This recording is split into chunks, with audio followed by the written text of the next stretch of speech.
Security. This boy is sitting in my seat. The entire business class cabin turned to stare. Marcus didn't flinch, didn't argue, didn't raise his voice. Instead, he pulled out his phone and dialed a single number. The person who answered would shock everyone on that flight. You're about to witness what happens when assumptions meet reality at 35,000 feet. The autumn morning sun painted Chicago O'Hare International Airport in golden hues as Flight 847 prepared for its scheduled departure to Denver. The terminal buzzed with the familiar symphony of rolling luggage, flight announcements, and hurried conversations. Business travelers clutched coffee cups like lifelines, while families organized children in carry-on bags with military precision. Marcus Johnson stood in the priority boarding line, ticket in hand, watching the organized chaos with quiet observation. At 17, he had learned to navigate airports with the efficiency of a seasoned traveler, though his age often drew curious glances from gate agents and fellow passengers who wondered how someone so young had earned priority status. His appearance was deliberately understated. A navy blue crewneck sweater, well-fitted but not flashy. Dark wash jeans without designer labels. Clean white sneakers that suggested comfort over status. His backpack was sturdy canvas, the kind college students carried, and his only jewelry was a simple watch his grandfather had given him for his 16th birthday. Everything about Marcus's presentation was calculated to avoid attention while maintaining dignity. His father had taught him this delicate balance through years of experience navigating spaces where his presence was questioned, challenged, or simply unwelcome. "Good morning, sir," the gate agent said as Marcus approached the podium. She was young, probably mid-20s, with the practiced efficiency that came from checking thousands of boarding passes every week. "Good morning," Marcus replied, handing over his ticket and ID with a polite smile. The agent scanned his boarding pass, glanced at his identification, then looked up with a slight frown. "Business class?" "Yes, ma'am." She studied the documents again, her brow furrowing slightly. "Are you traveling alone?" "Yes, ma'am." "How old are you, if I don't mind me asking?" 17. The gate agent's surprise was barely concealed. 17? And you're flying business class alone? Is there a problem with my ticket? No problem. It's just unusual." Marcus nodded politely and waited. He had learned that explaining himself often led to more questions, more scrutiny, more opportunities for misunderstanding. Better to let the documentation speak for itself. The agent handed back his documents with a professional smile that didn't quite reach her eyes. "Have a pleasant flight, Mr. Johnson." As Marcus walked down the jet bridge, he reflected on the interaction. It was mild compared to some he had experienced, but it followed the familiar pattern. Question the presence, express surprise, suggest it was unusual, accept the documentation reluctantly, wish him well with reservation. The aircraft interior welcomed him with the soft luxury of business class. Cream-colored leather seats arranged in a 2-2 configuration. Warm lighting that suggested comfort rather than efficiency. The quiet hum of prosperity and privilege that he had learned to navigate carefully. Seat 3A, window side, exactly as requested. Marcus stowed his backpack in the overhead compartment and settled into his seat with practiced efficiency. He adjusted the seat settings, tested the entertainment system, and arranged his few carry-on items with the methodical approach of someone who had learned that preparation prevented problems. Across the aisle, in seats 3C and 3D, Patricia and Richard Morrison were already settled and surveying their fellow passengers with the casual assessment of people accustomed to evaluating their surroundings. Patricia, 52, wore her wealth like armor. designer clothing that whispered rather than shouted, jewelry that suggested taste rather than ostentation, and an air of confidence that came from never having her right to be anywhere questioned. Richard, 55, carried himself with the relaxed authority of someone who had spent decades making decisions that others followed. His suit was tailored perfectly, his shoes were polished to military precision, and his briefcase suggested important business that required urgent attention. They noticed Marcus immediately. "Richard," Patricia murmured, leaning toward her husband while maintaining a smile that could have fooled casual observers. "Look at that young man in 3A." Richard glanced over with the practiced discretion of someone accustomed to observing without appearing to stare. "What about him?" "He looks awfully young to be traveling business class alone, don't you think?" Richard studied Marcus with the clinical assessment he might use to evaluate a questionable business proposal. "Maybe he's a child of privilege, trust fund kid or something." Patricia's smile tightened. "He doesn't look like privilege to me. Look at his clothes, that backpack, those shoes. Nothing about him says money." "Maybe he's on scholarship somewhere, debate team or something." "In business class? Richard, use your eyes. That boy doesn't belong here." Marcus heard every word. The whispered conversation carried easily across the narrow aisle, and his years of experience had trained his ears to catch the subtle discussions about his presence that seemed to follow him everywhere. He kept his gaze focused out the window, watching ground crews prepare the aircraft for departure and practice the breathing exercises his father had taught him. "Count to 10 before responding," William Johnson had advised his son countless times. "Most people who challenge your presence are reacting to their own assumptions, not to anything you've actually done. Give them time to reveal their true character before you reveal yours." The flight attendant, Jennifer Walsh, 28 years old with 6 years of experience, approached with her professional smile intact. She had seen every type of passenger and prided herself on treating everyone with equal courtesy, regardless of her personal opinions about their presence or circumstances. "Good morning, sir," she said to Marcus. "Welcome aboard. Can I offer you a beverage before takeoff?" "Orange juice, please," Marcus replied politely. Jennifer nodded and continued her pre-flight service, but she couldn't help noticing the way Patricia Morrison was watching the interaction with pointed interest. After 6 years of flight service, Jennifer had developed an intuition about passengers who were looking for reasons to complain, and Patricia's body language suggested she was building a case about something.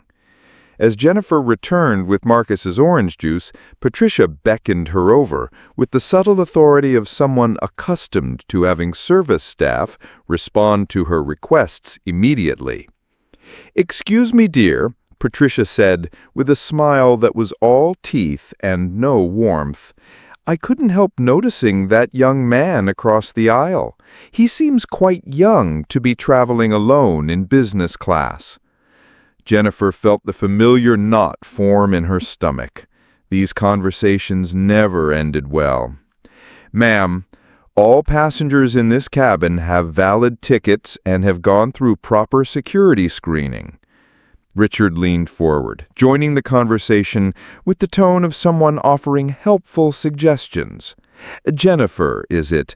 My wife raises a valid point about verification. Perhaps you could just double-check the young man's documentation, just to put everyone's minds at ease." The request sounded reasonable on the surface, but Jennifer recognized the underlying dynamic. She was being asked to single out one passenger for additional scrutiny. Based solely on the concerns of other passengers, concerns that seemed to have nothing to do with any actual policy violation or disruptive behavior. "Sir, our policy doesn't permit me to request additional documentation from passengers who have already been verified during check-in and who are not causing any disturbance." Patricia's smile became sharper. No disturbance. I find his presence very disturbing. Look at him, Jennifer. Does he look like someone who belongs in business class? The question revealed everything. It wasn't about tickets or procedures or policies. It was about appearance, about assumptions, about who belonged where and why. Marcus continued reading his phone, but his shoulders had tightened slightly. He had heard variations of this conversation his entire life. In restaurants where hostesses questioned reservations made under his name. In stores where security followed him through aisles while ignoring other customers.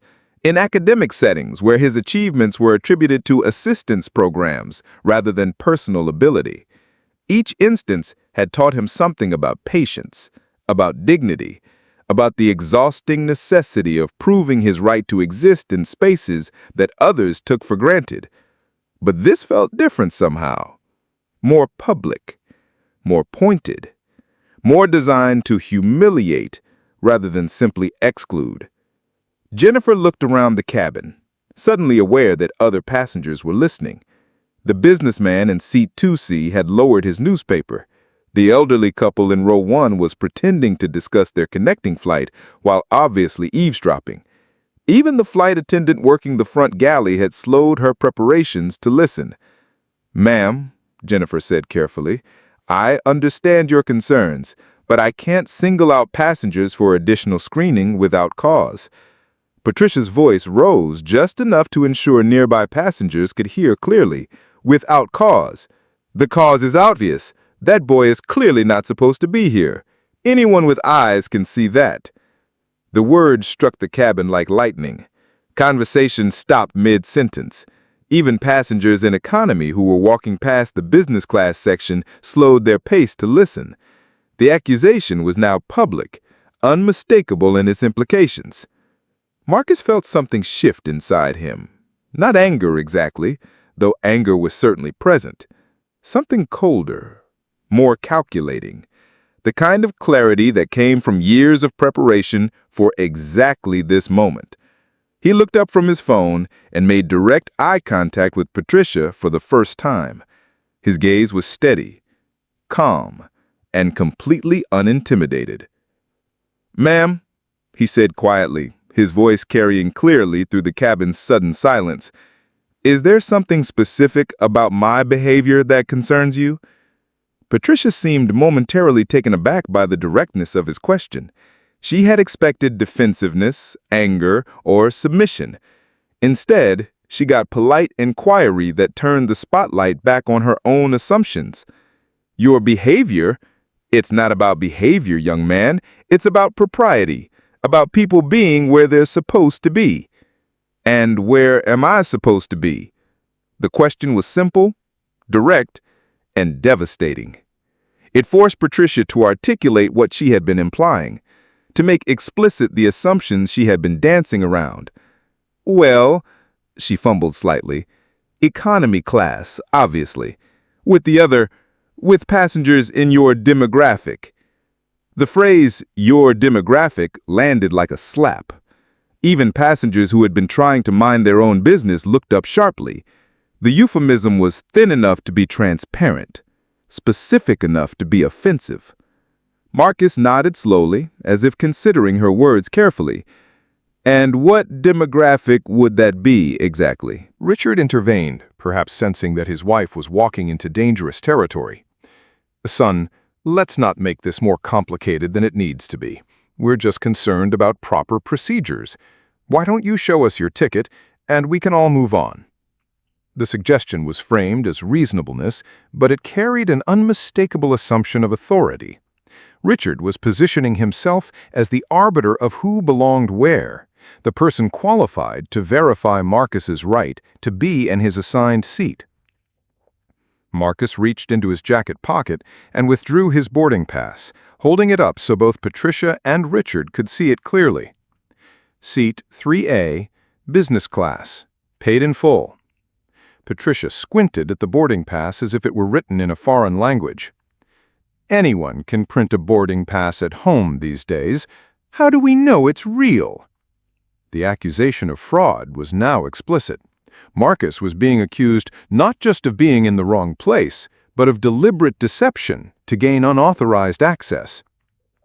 Jennifer stepped forward, her training finally overriding her discomfort. "Ma'am, that's a very serious accusation. Are you formally alleging that this passenger has committed fraud?" Patricia seemed to realize she had crossed a line, but instead of backing down, she doubled down. "I'm saying it needs to be verified, properly verified, by someone with authority." "I have authority," Jennifer replied firmly, "and I've already verified his documentation multiple times." "Then verified again," Richard said, his tone carrying the weight of someone accustomed to having his requests treated as commands. "Verify it in front of everyone, so there's no question." The demand was unreasonable, unprecedented, and designed to humiliate. Marcus was being asked to prove his legitimacy in front of an audience of strangers based solely on the suspicions of passengers who had admitted their concerns were based on his appearance. Marcus felt the familiar heat rise in his chest, the same feeling that had accompanied him through years of similar challenges. But instead of responding with the heat, he responded with ice. Cold, calm, unshakable ice. He reached back into his jacket and withdrew his phone. Not an expensive flagship model that would invite questions about how he could afford it, just a simple device that served its purpose efficiently. "Ma'am," he said, looking directly at Patricia, "before this goes any further, would you like to speak directly with the owner of this airline? I can arrange that conversation right now." The cabin went completely silent. Even the background hum of aircraft systems seemed to pause. Patricia blinked, clearly caught off guard by the unexpected response. "What did you just say?" "I asked if you would like to speak with the owner of this airline, because I can have him on the phone in about 10 seconds. Richard laughed, but the sound was nervous rather than amused. "Son, you can't just call the owner of an airline. That's not how the world works." Marcus's thumb hovered over a contact in his phone, a contact simply labeled Dad.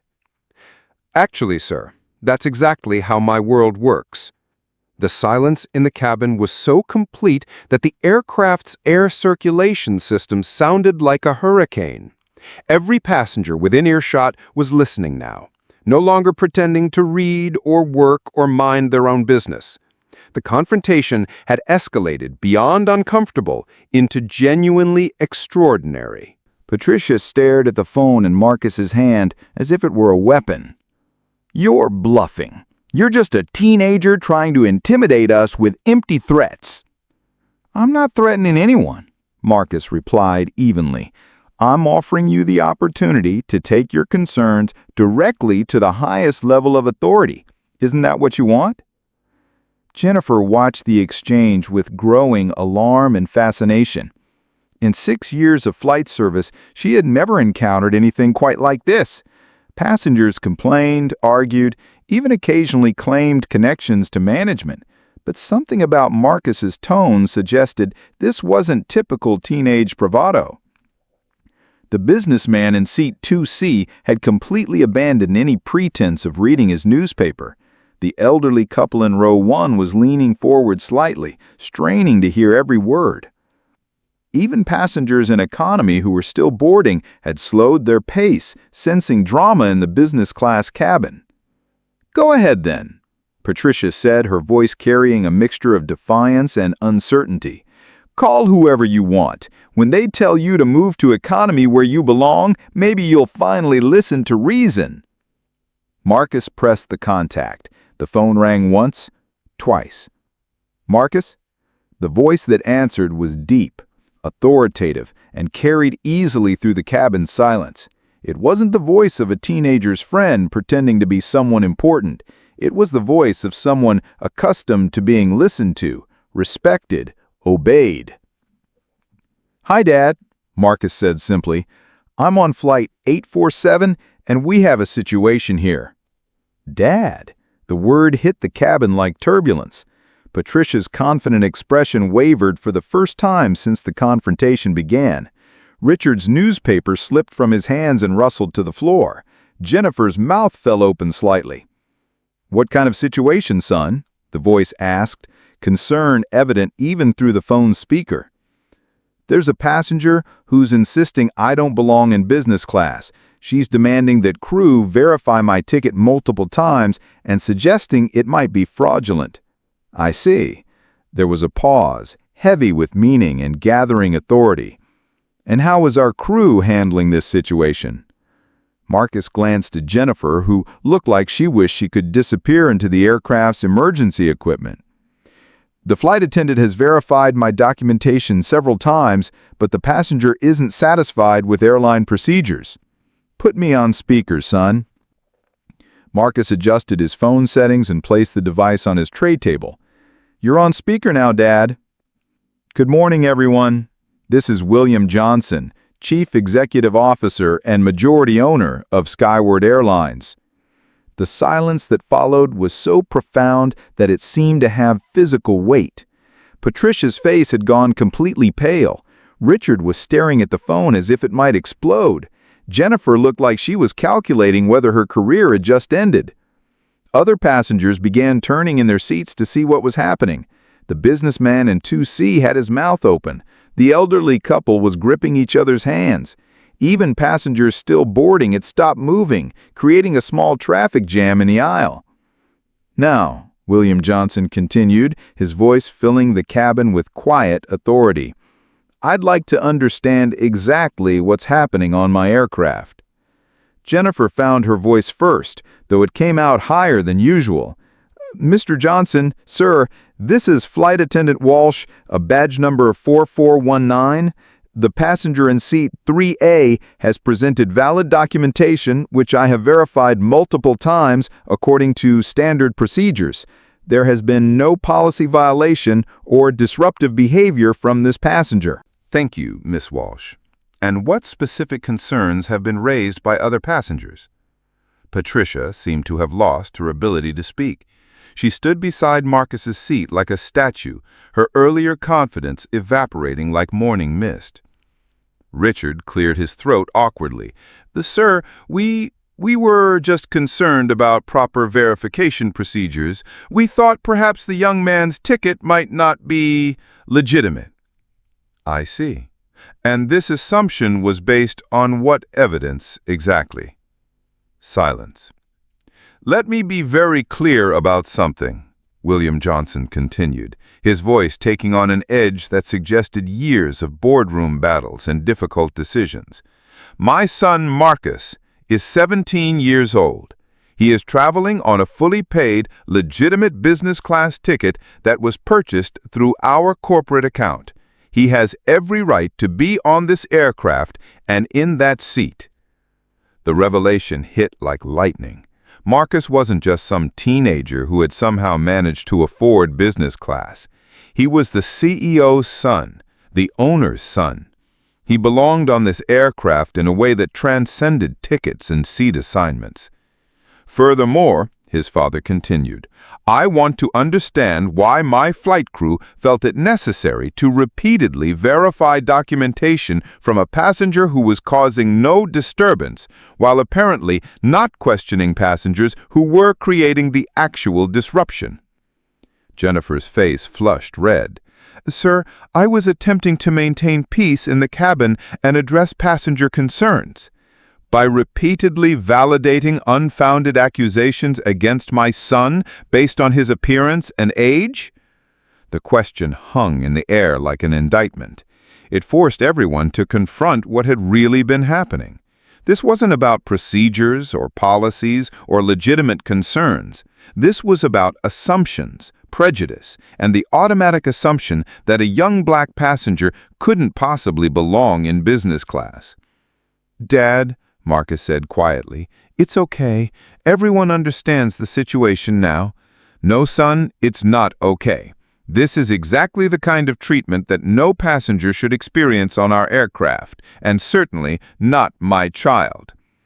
William Johnson's voice carried the weight of authority earned through decades of building a business from nothing, but it also carried the protective fury of a father who had watched his son navigate a world that constantly questioned his right to exist in certain spaces. Miss Walsh, I want a complete incident report filed within 1 hour of landing. I want the names and seat numbers of every passenger involved in questioning my son's legitimacy, and I want recommendations from your supervisor about how this situation should have been handled differently. Yes, sir. And to the passengers who felt it necessary to challenge my son's presence, I want you to think very carefully about what prompted your concerns.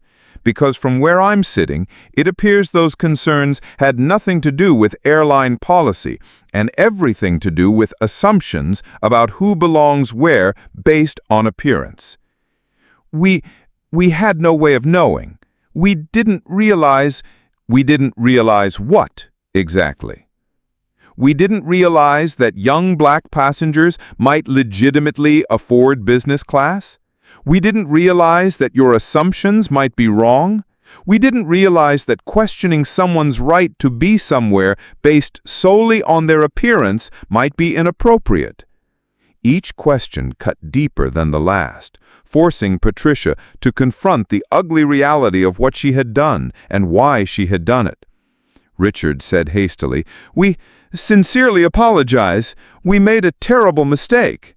Yes, you did make a mistake, and now you get to live with the consequences of that mistake, which include having this conversation broadcast throughout this cabin so everyone can hear exactly what led to this confrontation. Marcus looked around the cabin. Everyone was listening intently. Some looked uncomfortable, others ashamed. A few nodded approvingly at his father's words. The businessman in 2C was taking notes, possibly for his own company's diversity training. The elderly couple was whispering to each other, possibly sharing their own experiences with assumptions and prejudice. "Marcus," his father said, "I want you to know that you've handled this situation with exactly the kind of dignity and maturity I hoped you would. You didn't escalate, you didn't respond with anger, and you gave these passengers every opportunity to recognize their mistake before revealing who you are." "Thank you, Dad. Now how would you like to proceed? I can have these passengers removed from the aircraft. I can have their names placed on our no-fly list. I can pursue this as a discrimination complaint with federal authorities." The offer was genuine and carried real power behind it. William Johnson had the authority to make good on every threat, and everyone in the cabin knew it. Marcus considered carefully. He could demand immediate satisfaction. He could humiliate Patricia and Richard the way they had tried to humiliate him. He could make them face consequences that would follow them long after this flight landed. But he thought about his father's teachings, about the importance of character over revenge, about the difference between justice and retribution. "I think," Marcus said slowly, choosing his words carefully, "everyone has learned something important today. I don't think we need to take it any further." "Are you absolutely sure, son? Because what these passengers did was unacceptable, and there should be consequences." "I'm sure, but maybe this conversation will help them think differently in the future." William Johnson's voice softened with unmistakable pride. "Then I'll trust your judgment. But I want everyone on this flight to understand something important. My son just demonstrated more maturity, grace, and wisdom than the adults who challenged his right to be here. That should tell you something about character." The implicit criticism stung because it was accurate. A 17-year-old had just shown more dignity under pressure than grown adults had shown when making assumptions. "One more thing," William Johnson continued. "Miss Walsh, I want you to know that my son's presence on this aircraft had nothing to do with his relationship to me. His ticket was purchased through proper channels, he went through standard security procedures, and he has every right to be treated like any other passenger. The fact that he happens to be my son should be irrelevant to how he's treated by crew or fellow passengers. Understood, sir. And to the passengers who created this situation, I hope you've learned something about the cost of assumptions, because the next time you decide someone doesn't belong somewhere based on their appearance, you might not be dealing with someone as patient and forgiving as my son. The call ended, leaving the cabin in stunned silence. Patricia returned to her seat without another word, her legs unsteady, her hands trembling slightly as she reached for her water glass. The confident woman who had started this confrontation had been replaced by someone who looked genuinely shocked and deeply embarrassed. Richard retrieved his newspaper from the floor, but made no attempt to read it. He stared straight ahead, his face flushed, occasionally glancing toward Marcus with what might have been curiosity, regret, or simple disbelief. Jennifer approached Marcus with careful, measured steps. "Sir, I want to offer my sincere apology for how this situation was handled. You should never have been put in the position of having to prove your right to be here, and I should have shut down the questioning much earlier." Marcus looked up at her with the same calm expression he had maintained throughout the entire ordeal. "Thank you, Miss Walsh. I appreciate that acknowledgement. Is there anything I can do to make the rest of your flight more comfortable?" "I'm fine, thank you. But maybe this experience will help you handle similar situations differently in the future." Jennifer nodded gratefully. "It absolutely will. I've learned something important today about when to stand up for passengers instead of trying to appease everyone." As Jennifer moved away, Marcus could see her thinking, processing, genuinely learning from what had just occurred. Sometimes the most important education happened in moments of acute discomfort, when assumptions were challenged and better paths became clear. The businessman in seat 2C leaned over quietly. "Son, that was extraordinarily impressive. The way you handled that situation took real character and maturity."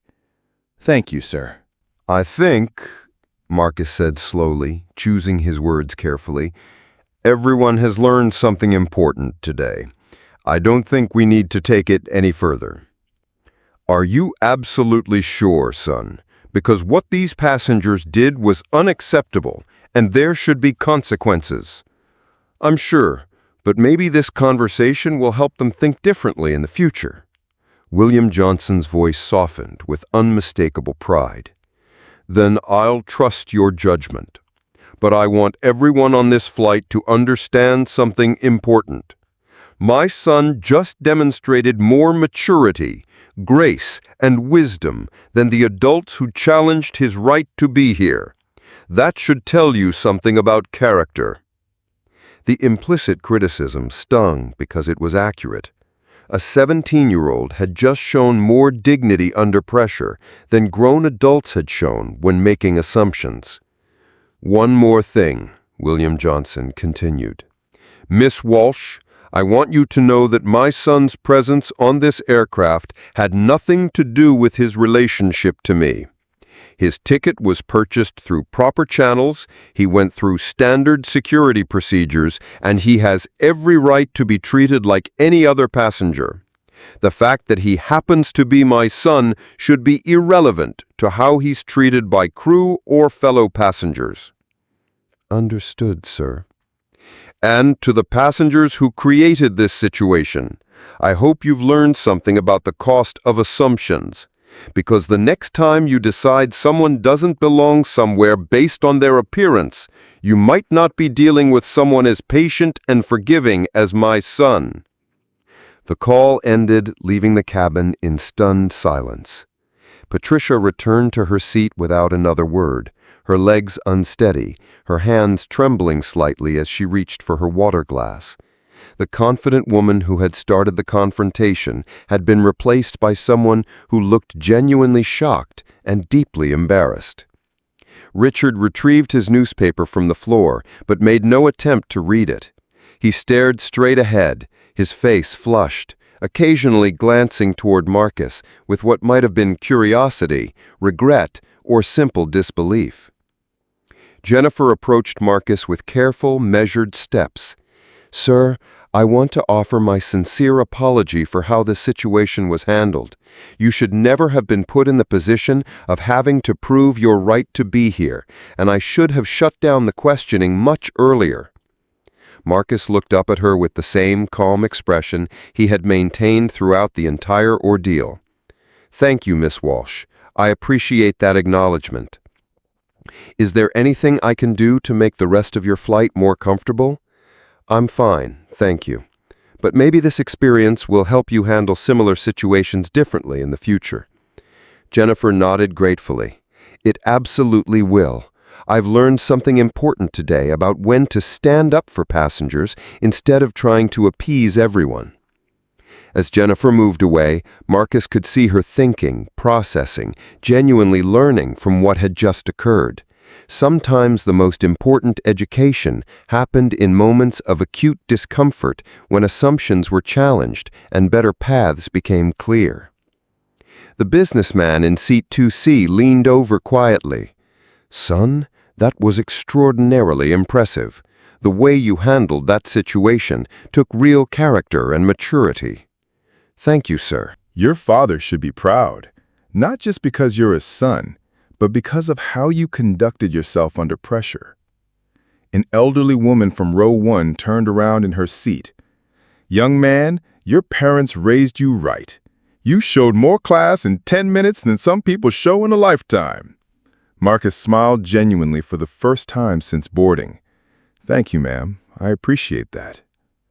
Other passengers began offering quiet words of support and encouragement. A middle-aged woman from row 2 nodded approvingly. A young couple from row 4 gave him thumbs up. Even some economy passengers who had witnessed the confrontation made a point of walking past business class to offer supportive comments. The atmosphere in the cabin had transformed completely. What had begun as an uncomfortable confrontation based on prejudice and assumptions had become an inadvertent lesson in dignity, character, and the importance of looking beyond surface appearances. As the aircraft pushed back from the gate and began its taxi to the runway, Marcus reflected on what had just occurred. He could have responded with anger from the beginning. He could have been defensive, aggressive, or confrontational. He could have immediately revealed his father's identity to end the questioning. Instead, he had chosen a different path. He had remained calm, answered questions politely, and given Patricia and Richard every opportunity to recognize their mistake before escalating the situation.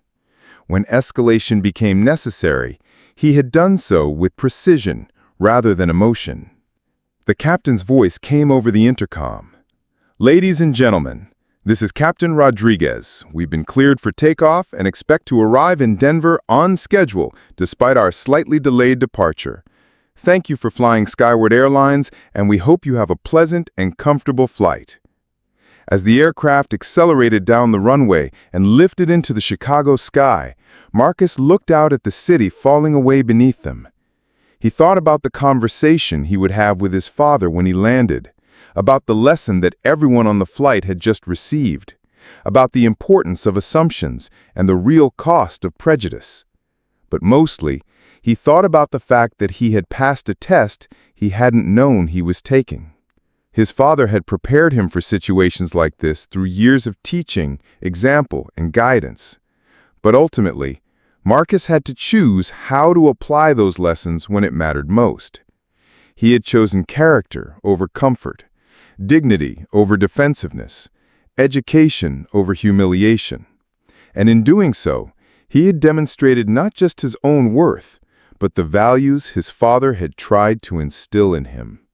Patricia spent the remainder of the flight in uncomfortable silence, occasionally glancing toward Marcus with expressions that cycled through embarrassment, regret, and what might have been genuine self-reflection.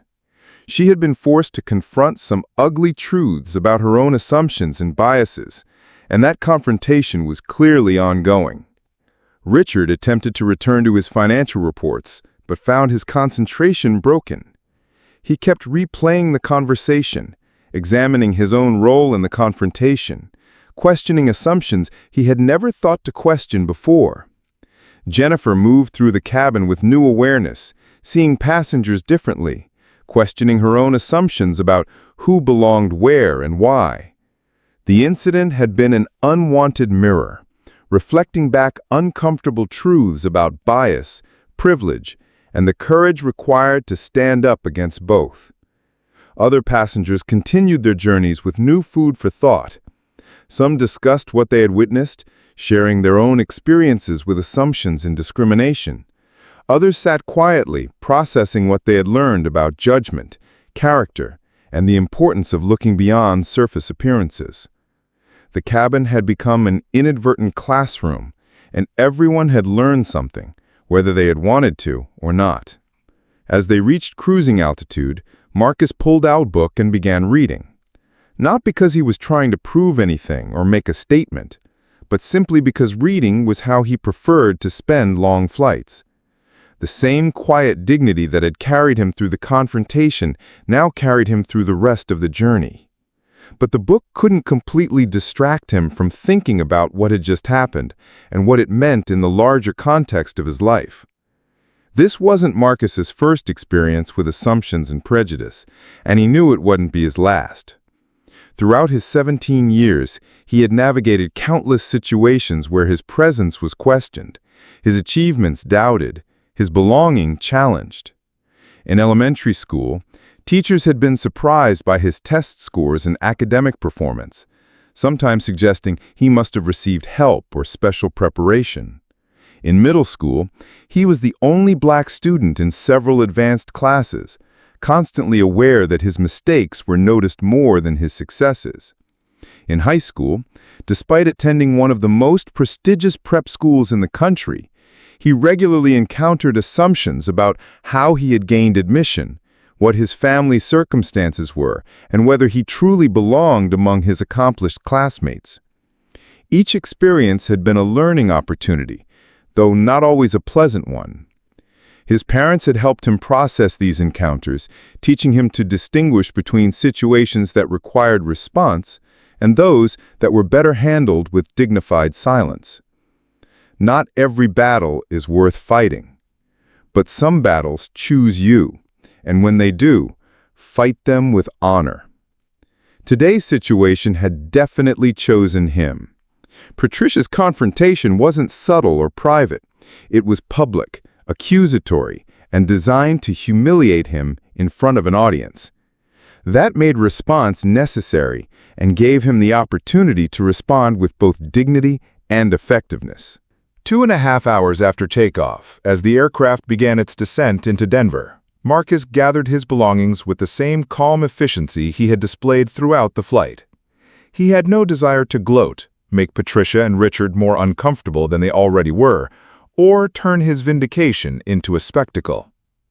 The situation had been resolved, lessons had been learned, and life would continue.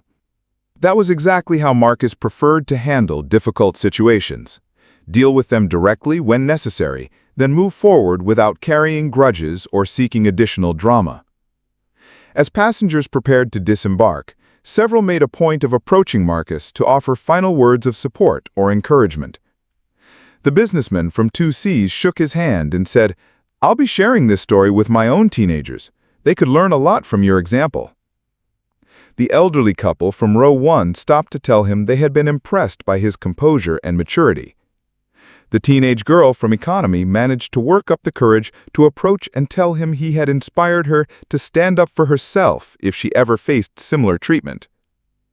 Even some passengers from first class, who had only heard parts of the conversation, made positive comments about his conduct and character.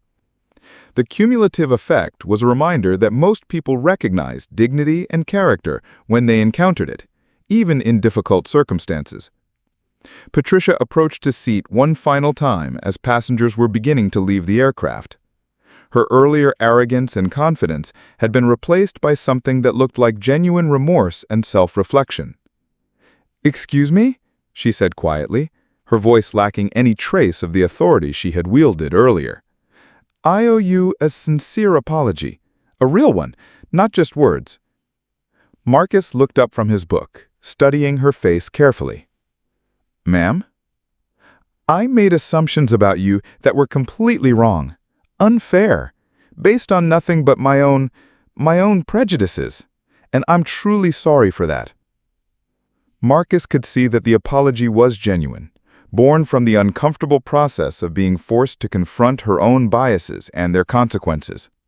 It wasn't a perfect apology. It didn't fully acknowledge the harm her assumptions could have caused, but it was honest, and sometimes honesty was a starting point for growth. "Thank you," he said simply. "I accept your apology." Patricia nodded gratefully and returned to her seat. It wasn't a dramatic moment of redemption or transformation, but it was a human moment of acknowledgement and regret. Sometimes that was enough to begin the process of change. Richard also approached, though his apology was briefer and seemed more motivated by embarrassment than genuine reflection. "Son, I want you to know we learned something today. We were wrong to question you." Marcus nodded politely. Richard's apology felt more perfunctory than heartfelt, but it still represented acknowledgement that their behavior had been inappropriate. That was more than many people in similar situations would have offered. Jennifer stopped by as passengers were leaving the aircraft. "Jennifer, I want you to know that today changed how I think about my responsibilities as a crew member. I'll be recommending changes to our training based on what happened here." "That's good to hear. This kind of situation probably happened more often than people realize. Better training could help other passengers avoid what I went through." "Exactly. And I want you to know that your father called the crew office during the flight to make sure you were treated appropriately for the rest of the journey. He also asked that you not receive any special treatment beyond what any other passenger would receive. He said you could handle yourself." My dad was right. "He also asked me to tell you he was proud of how you conducted yourself today. I'll call him when I get to my grandmother's house." As Marcus finally left the aircraft, he reflected on the journey from Chicago to Denver. It had been much more eventful than he had anticipated, but it had also been educational in ways he hadn't expected. He had learned that his father's teachings about dignity, character, and strategic response weren't just theoretical principles. They were practical tools that worked in real situations when applied with patience and wisdom. He had learned that most people, when confronted with their own biases and assumptions, were capable of recognizing their mistakes and feeling genuine regret. That didn't excuse the initial behavior, but it suggested that education and example could be more powerful than anger and confrontation. He had learned that standing up for himself didn't require sacrificing his character or becoming what others expected him to be. He could defend his dignity while maintaining his values, and the contrast between his behavior and his accuser's behavior had been more powerful than any argument could ever be. Most importantly, he had learned that he was ready for the challenges he would continue to face as he grew older and moved through spaces where his presence might be questioned. His parents had prepared him well, but ultimately, character was something that had to be demonstrated under pressure, not just discussed in comfortable settings. That evening, as Marcus sat in his grandmother's cozy living room in Denver, he called his father to discuss the day's events. Eleanor Johnson, his grandmother, had already heard the story and was bursting with pride about her grandson's conduct. "That boy showed more class than people twice his age," she had told her neighbor. "William and Sarah raised him right, and today he proved it when it mattered most." When William Johnson answered the phone, his voice carried warmth mixed with concern. "How are you feeling about everything that happened today, son?" "I'm okay, Dad. It was challenging, but I think it worked out the way it should have." "I'm proud of how you handled yourself. You demonstrated exactly the kind of character and judgment I hoped you would develop." Marcus could hear the genuine emotion in his father's voice. "Thanks, Dad. Your advice about staying calm and letting people show who they are really helped." "What did you learn from the experience?" It was a typical question from William Johnson. He wasn't content to simply praise his son's conduct. He wanted to make sure Marcus had processed the situation thoroughly and extracted valuable lessons that could be applied in future challenges. "I learned that patience can be more powerful than anger," Marcus replied thoughtfully. If I had gotten defensive or argumentative right away, people might have focused on my reaction instead of Patricia's assumptions. That's exactly right. What else? I learned that most people want to do the right thing, even if they don't always know what that is initially. Jennifer apologized and said she would handle similar situations differently. Patricia seemed genuinely sorry for her assumptions. Even some of the other passengers who were just watching learned something about bias and assumptions. And what about the passengers who supported you? What did you learn from their responses? Marcus considered the question.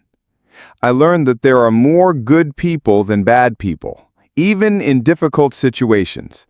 Most of the passengers were uncomfortable with what Patricia was doing, and several went out of their way to offer support afterward.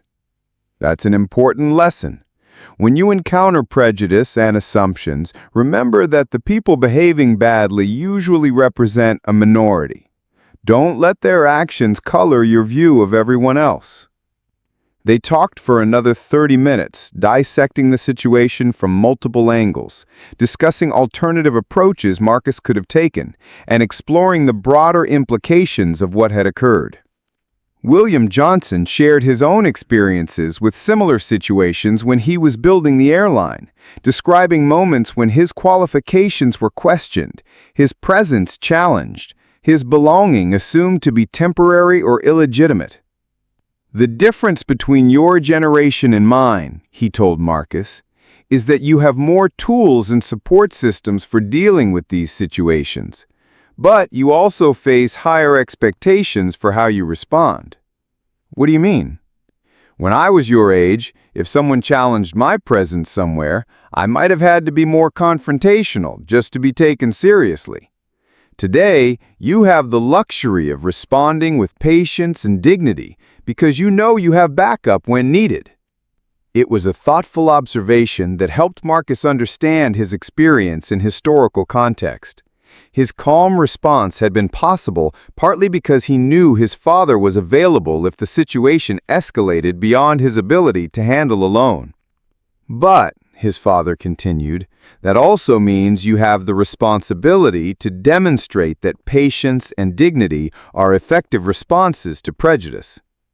You're helping to change expectations about how these situations should be handled. Over the following days, the incident on Flight 847 had ripple effects that extended far beyond the aircraft itself. Jennifer Walsh submitted a detailed incident report that prompted Skyward Airlines to review and update its crew training protocols for handling passenger conflicts. The new training included specific modules on recognizing when passenger complaints were based on legitimate policy concerns versus unfounded assumptions about other passengers' right to be present. Crew members learned techniques for politely but firmly shutting down harassment disguised as procedural concerns. Jennifer volunteered to help develop the training materials, drawing from her experience and the lessons she had learned about questioning her own assumptions and professional responsibilities. Her involvement in creating better protocols turned her mistake into an opportunity for system-wide improvement. Patricia Morrison had a more complex response to the incident. Initially, she was simply embarrassed and wanted to forget the entire experience. But over time, the confrontation with her own biases led to deeper self-reflection. She began paying attention to her assumptions about people in ways she had never done before. When she caught herself making judgments based on appearance, age, or other surface characteristics, she remembered the lesson from Flight 847 and tried to check her thinking. Patricia also began volunteering with a local organization that provided mentorship and support for disadvantaged youth trying to access higher education and professional opportunities. It wasn't dramatic atonement, but it represented genuine effort to address the mindset that had led to her assumptions about Marcus. Richard Morrison's response was less introspective. He was embarrassed by the public nature of his mistake and concerned about potential professional consequences if the story spread in his business circles. His primary focus was on damage control rather than genuine learning. However, even Richard found himself thinking differently in situations where he might previously have made quick judgments about people's qualifications or belonging. The memory of being wrong so publicly and so completely had made him more cautious about assuming he could assess others accurately at first glance. The businessman from Seat 2C, whose name was David Chen, did indeed share the story with his teenage children when he returned home from his business trip. His daughter was particularly interested in Marcus's response strategy and asked her father to help her think through how she might handle similar situations. David realized that witnessing Marcus's composure had given him a concrete example to share with his children about character under pressure. It was more effective than any abstract discussion of values could have been. The elderly couple from row 1, Harold and Margaret Stevens, found themselves discussing the incident with friends and family for weeks afterward. They had been impressed not just by Marcus's conduct, but by the way the situation had revealed the importance of speaking up when witnessing injustice. "We should have said something earlier," Margaret told her book club. "We could see what was happening, but we just sat there hoping someone else would handle it. Next time, we won't be bystanders." The teenage girl from economy, whose name was Ashley Rodriguez, went home and told her parents about witnessing someone her age handle prejudice with such dignity. Her parents used the story as a teaching moment about character, dignity, and the importance of staying true to their values even when others challenged their right to be places or achieve things. Word of the incident eventually reached William Johnson's business associates and competitors in the airline industry. Some were impressed by how the situation had been handled, both by Marcus's composure and by William's measured response that focused on education rather than punishment. Others were more concerned about the public relations implications of discrimination incidents on aircraft, regardless of how they were resolved. The story prompted industry-wide discussions about training, passenger relations, and the challenges of maintaining inclusive environments in spaces where assumptions and biases could easily surface. Several other airlines quietly reviewed their own crew training programs and passenger complaint procedures, looking for ways to prevent similar incidents or handle them more effectively if they occurred. The story also reached diversity and inclusion professionals who worked with corporations on bias training and cultural competency. Marcus's response became a case study in some training programs as an example of how to maintain dignity while addressing discrimination effectively. Educational institutions began incorporating the incident into discussions about character development, conflict resolution, and social justice. Students analyzed different aspects of the situation: Marcus's strategy, the bystanders' responses, the role of authority figures, and the possibilities for systemic change. Youth organizations working with young people of color used the story to discuss strategies for navigating predominantly white spaces, handling assumptions and challenges, and maintaining self-respect in difficult situations. The incident also sparked broader conversations about privilege, assumptions, and the invisible barriers that many people face when trying to access opportunities, spaces, or experiences that others take for granted. 6 months after the flight, Marcus received a letter from Patricia Morrison. It was handwritten, personal, and much more thoughtful than her hurried apology on the aircraft. In the letter, Patricia described the self-reflection that had followed their encounter. She acknowledged that her assumptions had been based on racial bias, not legitimate concerns about procedures or policies. She described the volunteer work she had begun and the ways she was trying to address her own prejudices. She also asked if Marcus would be willing to speak to a youth group she was working with about character, dignity, and responding to challenges with grace. The invitation surprised Marcus, but it also represented genuine growth on Patricia's part. After discussing it with his parents, Marcus agreed to speak to the group. His presentation focused not on the airline incident specifically, but on broader themes of character development, strategic thinking, and the importance of maintaining your values when others challenge your worth. The presentation was well received, and several young people approached Marcus afterward to share their own experiences with assumptions and discrimination. Many were impressed that someone close to their own age had handled such a difficult situation with such maturity. Jennifer Walsh was promoted to senior flight attendant 6 months after the incident, partly based on her initiative in developing improved training protocols for handling passenger conflicts.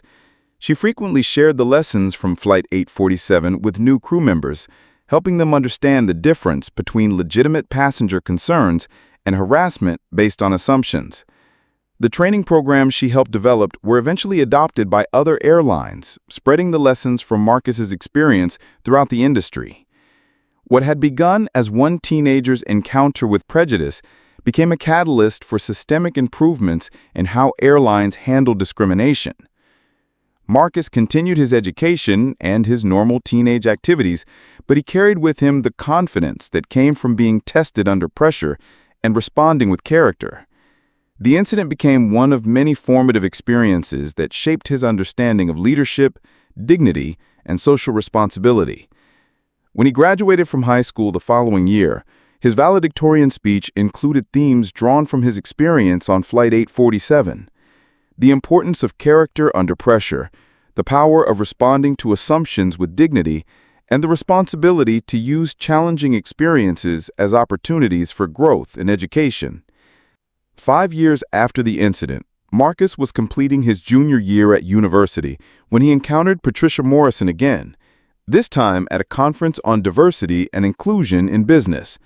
She was there as part of her company's efforts to improve their workplace culture.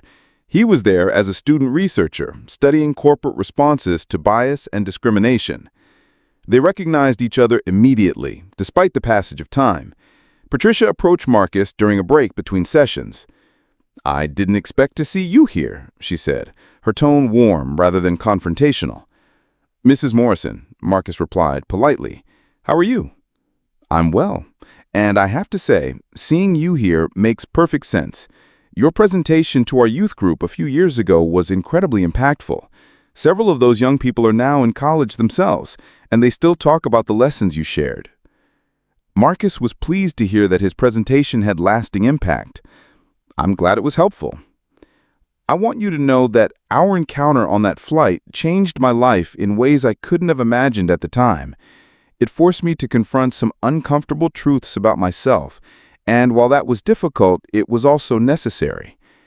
They talked for several more minutes, comparing notes on the presentations they had attended and the strategies being discussed for addressing bias in professional settings. The conversation was comfortable, respectful, and focused on shared learning rather than past conflict. Marcus reflected on how different this interaction was from their encounter on Flight 847. Patricia had genuinely grown from that experience, using it as a catalyst for personal and professional development, rather than simply trying to forget an embarrassing mistake. The transformation wasn't complete. Growth was an ongoing process rather than a destination, but it was real and meaningful.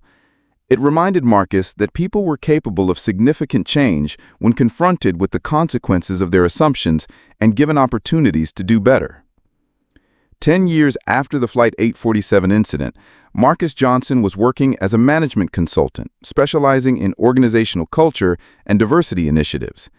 His work took him to companies across the country, helping them identify and address systemic barriers to inclusion. During a consulting engagement with a major corporation, Marcus was asked to facilitate a workshop on unconscious bias and its impact on workplace dynamics. As part of the workshop, he shared the story of his experience on Flight 847, using it to illustrate how assumptions and biases could surface even in regulated, professional environments. After the presentation, a woman approached him with a familiar expression of recognition and regret. "You probably don't remember me," she said quietly, "but I was the flight attendant on that flight from Chicago to Denver 10 years ago. Jennifer Walsh." Marcus smiled warmly. "Of course I remember you, Jennifer. How are you?" "I'm doing well, and I'm actually not flying anymore. I moved into airline training and development after that incident. Your experience helped me realize I wanted to work on preventing those kinds of situations rather than just responding to them after they happened. They spent several minutes catching up on their respective careers and reflecting on the lessons from that day. Jennifer shared how the training protocols they had developed based on the incident had been implemented across multiple airlines and had helped prevent similar confrontations. I still use that experience as a case study when I train new crew members, not just about procedures, but about the importance of protecting passengers' dignity and recognizing when complaints are based on bias rather than legitimate concerns. And sometimes that demonstration happened at 35,000 feet in front of an audience of strangers, when a young man chose dignity over defensiveness and created the possibility for everyone involved to become better than they had been before.